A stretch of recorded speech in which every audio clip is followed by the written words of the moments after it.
Kisah ini menceritakan lahirnya Raden Sucitra yang kelak menjadi Prabu Drupada, serta Raden Kumbayana yang kelak menjadi Resi Druna. Kisah dilanjutkan dengan peperangan antara Prabu Wasupati melawan Prabu Bahlika dari kerajaan Siwandapura, yang kemudian ditutup dengan pembukaan hutan Pancala menjadi kerajaan baru oleh Patih Suganda yang bergelar Prabu Gandabayu. Kisah ini juga diselingi dengan peristiwa Resi Parasara mencapai moksa, serta bagaimana Resi Abhyasa mendapatkan pustaka Kalima Husada. Prabu Drupara di kerajaan Duhyapura sedang dihadap Resi Bharadwaja sepupunya beserta Patih Suganda dan para punggawa. Mereka sedang berbahagia karena permaisuri Prabu Drupara,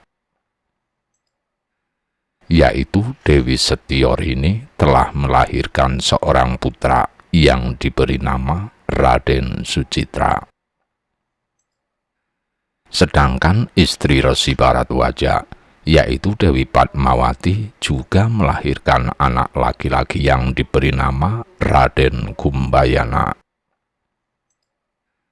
Prabu Drupara memiliki nama asli Raden Brisata, yang merupakan putra Prabu Sengara. Sementara itu, Resi Bharadwaja adalah putra Resi Maruta. Dahulu Prabu Sengara dan Resi Maruta pernah datang ke tanah Jawa untuk melamar Dewi Durgandini. Namun mereka dikalahkan oleh Resi Parasara yang dibantu Gandharwa Raja Swala. Ketika kerajaan Duhyapura sedang merayakan kebahagiaan atas lahirnya kedua bayi tersebut, tiba-tiba datang serangan dari kerajaan Siwandapura yang dipimpin langsung oleh Prabu Bahlika. Rupanya Prabu Bahlika masih bernafsu ingin menjadi raja yang paling berkuasa di tanah Hindustan dengan alasan menyebarkan agama Kala. Prabu Drupara didampingi Resi Bharadwaja dan Patih Suganda segera maju menghadapi serangan tersebut. Perang besar pun terjadi. Prabu Bahlika dan putranya, yaitu Raden Salwarukma, telah mempersiapkan serangan ini dengan sangat matang. Pihak Duhyapura pun kalah telak, dan Prabu Drupara gugur di tangan Prabu Bahlika. Resi Bharadwaja merawat Raden Sucitra dan Raden Kumbayana. Setelah raja mereka tewas, Resi Bharadwaja dan Patih Suganda tercerai-berai. Patih Suganda membawa sisa-sisa pasukan yang masih hidup mengungsi ke tanah Jawa.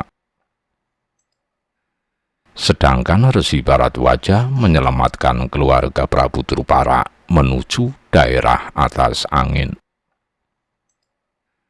Dalam perjalanan mengungsi tersebut, Dewi Setiorini dan Dewi Padmawati yang masih lemah karena baru saja melahirkan, akhirnya meninggal dunia. Resi Bharadwaja akhirnya sampai di daerah atas angin. Ia pun membangun sebuah padepokan sebagai tempat tinggal di puncak sebuah gunung bernama Giri Jembangan. Di sana ia merawat Raden Sucitra bersama-sama dengan putranya, yaitu Raden Kumbayana. Ia berjanji akan mendidik mereka berdua supaya kelak setelah dewasa dapat kembali meraih kemuliaan. Sementara itu, Patih Suganda dan sisa-sisa pasukan Duhyapura yang masih hidup telah mendarat di tanah Jawa dan menghadap Prabu Wasupati di Kerajaan Wirata. Sejak zaman Prabu Pasurata, secara turun-temurun telah terjalin persahabatan antara Kerajaan Wirata dengan Duhyapura. Sehingga berita kematian Prabu Drupara membuat Prabu Wasupati merasa sangat kehilangan. Prabu Wasupati pun berunding dengan Patih Wasita, Arya Prabu Kistawa, dan Raden Durgandana untuk membahas masalah ini. Sang Prabu mendapat firasat bahwa cepat atau lambat Prabu Bahlika dan pasukan Siwandapura akan datang menyerbu Kerajaan Wirata. Bagaimanapun juga Prabu Bahlika tidak mungkin bisa melupakan kematian ayahnya, yaitu Prabu Pratipa, Raja Hastina yang dulu tewas di tangan Arya Prabu Kistawa. Kini kekuatan Prabu Bahlika sudah jauh lebih besar daripada dulu saat ia datang menyerang Kerajaan Wirata. Saat itu Prabu Bahlika dapat dipukul mundur karena Kerajaan Wirata mendapat bantuan dari Kerajaan Hastina di bawah pimpinan Prabu Santanu.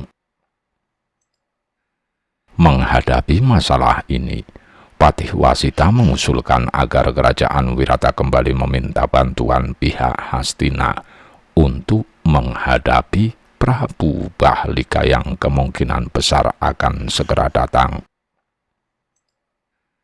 Arya Prabu Kistawa tidak setuju, karena bagaimanapun juga Prabu Santanu adalah adik kandung Prabu Bahlika.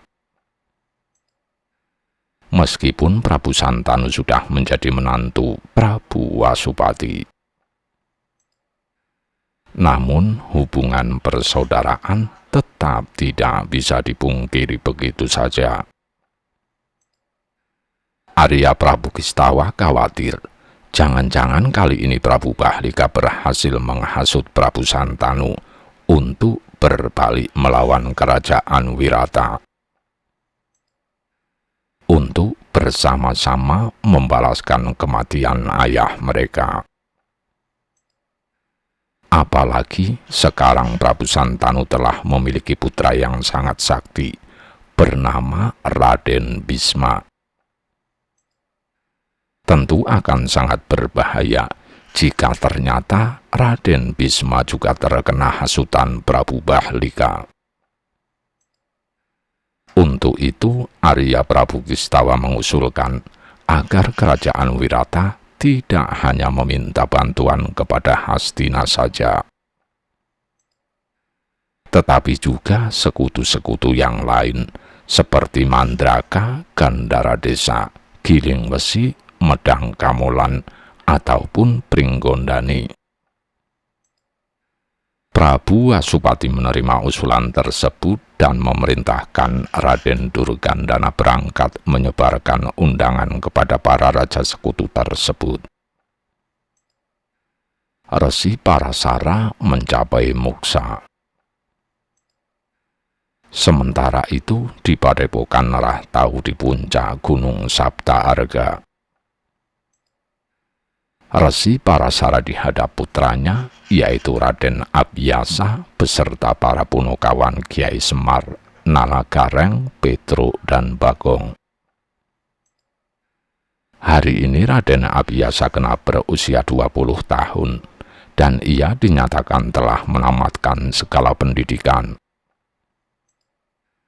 Melihat bakat dan kecerdasan putranya itu, Resi Parasara pun melantik Raden Abhyasa menjadi pendeta, bergelar Resi Abhyasa, meskipun usianya masih terhitung muda. Resi Parasara lalu berkata bahwa kini tiba saatnya ia meninggalkan dunia fana, karena semua tugas-tugasnya telah selesai. Ia pun menyerahkan pusaka Manik Pramana kepada Resi Abhyasa, dan setelah itu bersamadi mengheningkan cipta. Sekejap kemudian, Resi Parasara mencapai moksa. Tubuhnya musnah, sedangkan jiwanya naik ke alam baka. Resi Abhyasa memberikan penghormatan terakhir kepada sang ayah. Ia kemudian mengajak keempat Punukawan pergi ke Gunung Reksarengga untuk mengabarkan hal ini kepada ibu tirinya, yaitu Dewi Watari. Resi Abhyasa mendapatkan pustaka Kalimahusada. Dalam perjalanan menuju ke Gunung Reksasrengga, Resi Abhyasa tiba-tiba bertemu seorang pemuda lumpuh yang mengaku bernama Jakahilya. Pemuda lumpuh itu bercerita bahwa dirinya baru saja berkeliling dunia sambil merangkak ngesot.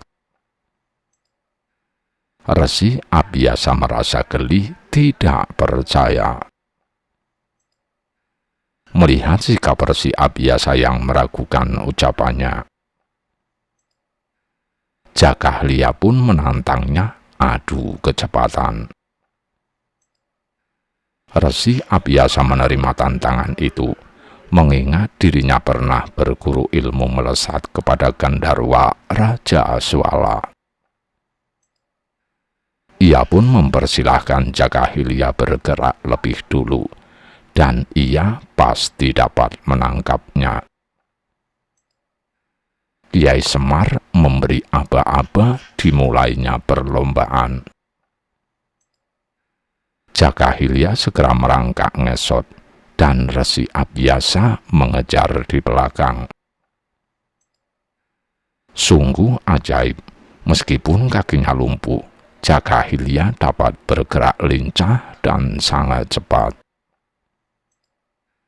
Resi Abhyasa mengejar dengan sekuat tenaga. Entah bagaimana dirinya sudah berada di tempat yang terang benderang, tetapi tidak memiliki matahari. Selain itu juga tidak jelas mana utara, mana selatan, mana barat, mana timur, mana atas, mana bawah.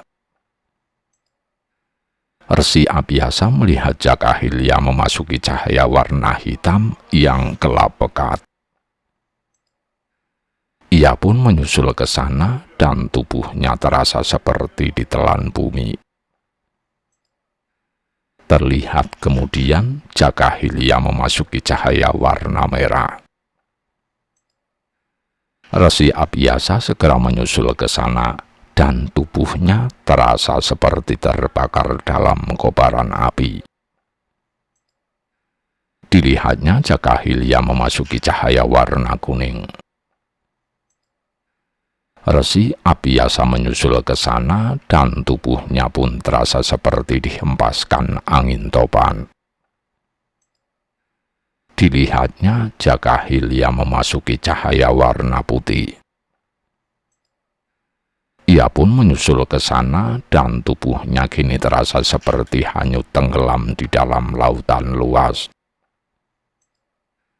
Demikianlah Resi Abhyasa pasrah terombang-ambing di dalam cahaya tersebut, hingga dirinya terdampar di dalam sebuah tempat yang kosong, namun luas tanpa batas. Ia lalu melihat Jakahilya bangkit berdiri, tidak lagi lumpuh.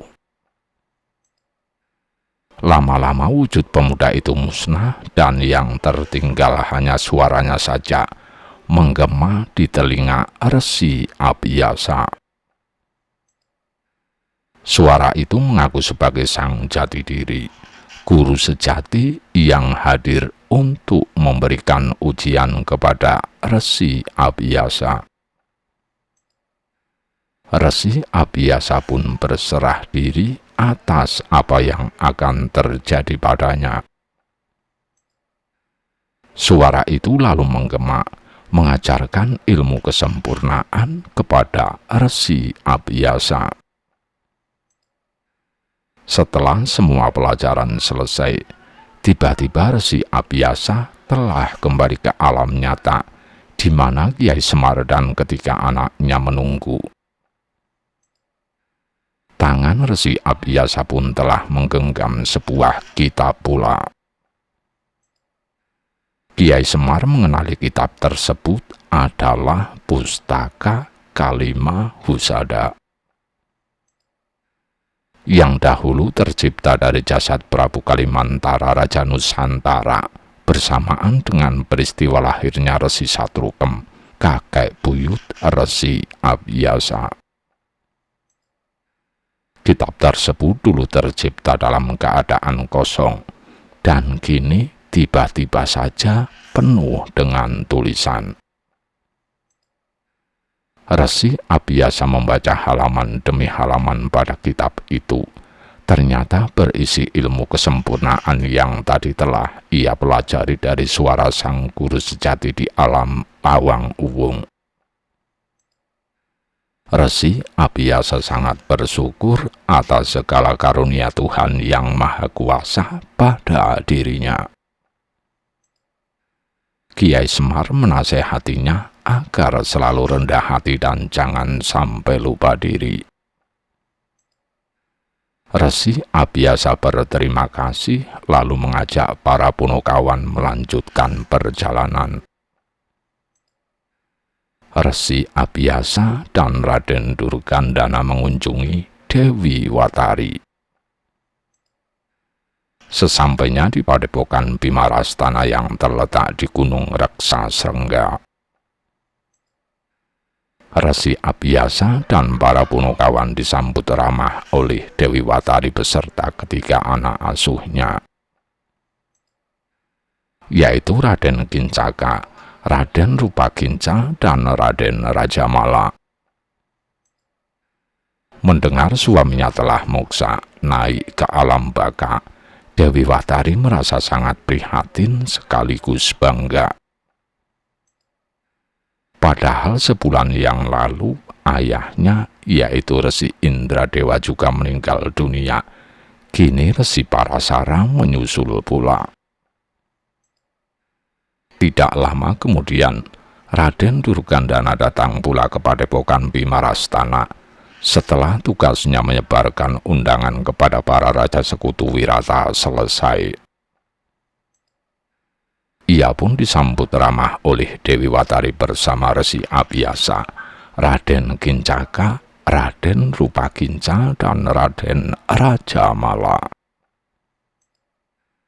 Raden Durgandana bercerita tentang adanya ancaman serangan dari Prabu Bahlika, Raja Siwandapura. Untuk itu, ia berniat menjadikan ketiga adik iparnya yang memiliki bakat kesaktian sejak lahir, yaitu Raden Kincaka, Raden Rupakinca, dan Raden Rajamala sebagai punggawa di kerajaan Wirata. Mendengar hal itu, Dewi Watari merasa terhormat karena ketiga putranya dianggap mampu meringankan beban kerajaan Wirata. Ia pun menyarankan agar Raden Kincaka, Raden Rupakinca, dan Raden Rajamala menerima tawaran Raden Durgandana tersebut. Raden Kincaka dan Raden Rupakinca bersedia, sedangkan Raden Rajamala mengajukan syarat agar sang ibu juga dibawa serta ke istana Wirata. Meskipun berwajah buruk rupa, namun Raden Rajamala ini yang paling disayangi oleh Dewi Watari. Keduanya pun seolah tidak dapat dipisahkan satu sama lain. Raden Durgandana menerima syarat yang diajukan Raden Rajamala tersebut. Lagi pula Resi Indradewa juga sudah meninggal, sehingga akan lebih baik jika Dewi Watari ikut serta tinggal di kerajaan Wirata. Setelah dirasa cukup, mereka pun bersama-sama meninggalkan Gunung Raksasrengga. Resi Abiyasa juga ikut serta bersama mereka, Sekaligus ia ingin mengunjungi adiknya yang lain, yaitu Dewi Sudaksina, istri Raden Durgandana. Kerajaan Wirata diserang Prabu Bahlika. Sementara itu, pasukan Siwandapura yang dipimpin langsung oleh Prabu Bahlika dan Raden Salwarukma telah datang menyerbu kerajaan Wirata. Prabu Wasupati pun menghadapi serangan tersebut dengan didampingi Patih Wasita dan Arya Prabu Kistawa bersama bala bantuan dari sejumlah kerajaan sekutu. Maka terjadilah pertempuran besar antara kedua pihak yang boleh dikatakan telah menjadi musuh bebuyutan. Prabu Bahlika menyerbu kerajaan Wirata dengan alasan mengejar Patih Suganda. Padahal tujuan utamanya adalah untuk membalaskan kematian ayahnya, Prabu Pratipa, yang dulu gugur di tangan Arya Prabu Kistawa saat masih bernama Raden Basuketu. Kini dendam tersebut akhirnya dapat terbalaskan. Dalam pertempuran kali ini, Prabu Bahlika berhasil menewaskan Arya Prabu Kistawa. Patih Wasita yang sudah tua juga gugur dalam peperangan karena kehabisan tenaga. Kini Prabu Bahlika bergerak maju untuk menyerang Prabu Wasupati. Patih Suganda dan orang-orang Duhyapura berusaha membantu, namun mereka bukan tandingan Raja Siwandapura tersebut. Pada saat-saat genting itulah muncul Raden Durgandana bersama Raden Kincaka, Raden Rupakinca, dan Raden Rajamala yang langsung berperang di pihak Wirata untuk menghadapi pasukan Siwandapura. Raden Rupakinca dan Raden Rajamala berhasil menyelamatkan Prabu Wasupati yang hampir saja tewas di tangan Prabu Bahlika. Sementara itu, Raden Kincaka menyerang Prabu Bahlika dan akhirnya berhasil menewaskan Raja Siwandapura tersebut. Melihat ayahnya terbunuh, Raden Salwarukma segera kabur meloloskan diri. Patih Suganda membangun kerajaan Pancala. Prabu Wasupati sangat berterima kasih atas pertolongan Raden Kincaka dan kedua adiknya. Mereka bertiga pun diangkat sebagai punggawa kerajaan Wirata dan mendapatkan hadiah berupa sebidang tanah sebagai tempat tinggal, yang diberi nama Kincapura. Bersama-sama Dewi Watari, mereka bertiga pun mulai saat itu tinggal di tempat tersebut. Sementara itu, Arsi Abiyasa dan para punukawan mohon pamit kembali ke Gunung Sapta Arga setelah beberapa hari dijamu oleh Raden Durgandana dan Dewi Sudaksina. Keadaan kini aman kembali.